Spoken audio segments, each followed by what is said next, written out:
Was Fritz Haber a savior or a monster? This question echoes in the chambers of history and science, reverberating with the complexity of Haber's legacy. Born on a chilly winter day, December 9th in Breslau, Germany, Haber would grow up to cast a long dual shadow over the 20th century. His journey began with a passion for chemistry, nurtured at the University of Heidelberg from 1886 to 1891. Fritz Haber would later be celebrated for his revolutionary Haber-Bosch process, a method for synthesizing ammonia from nitrogen.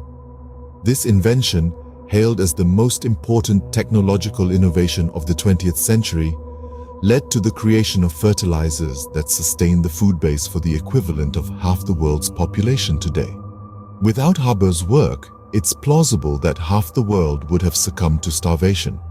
This achievement earned Haber the Nobel Prize in Chemistry, as the committee heralded his discoveries as being of the greatest benefit to mankind.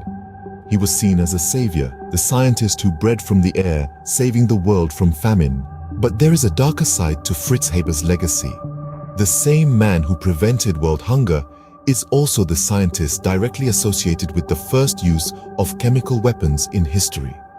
His research laid the foundations for the development of Zyklon B, the toxic gas used in Nazi gas chambers that claimed the lives of millions of Haber's fellow Jews.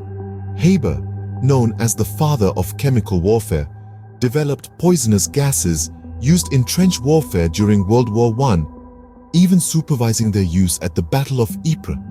His wife Clara, an outspoken pacifist, took her own life in disapproval of his involvement in chemical warfare. Despite Haber's contribution to his fatherland during wartime, the Nazi regime showed him no gratitude. His belief that the Germans would not expel their Jews, especially those who denied their Jewishness, was tragically misguided. The Germans expelled, persecuted, and later exterminated Jews using Haber's scientific discoveries. Fritz Haber died alone in a hotel room in 1934. Toward the end of his life, he expressed regret for using his knowledge and talents for waging war. Even after his death, his creations, including the hydrogen cyanide pesticide Zyklon, were still in use during World War II. So, was Fritz Haber a savior or a monster?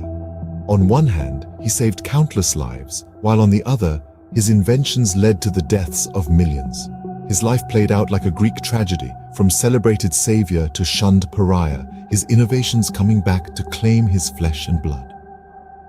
The debate about his legacy continues, a testament to the complex and controversial figure that was Fritz Haber.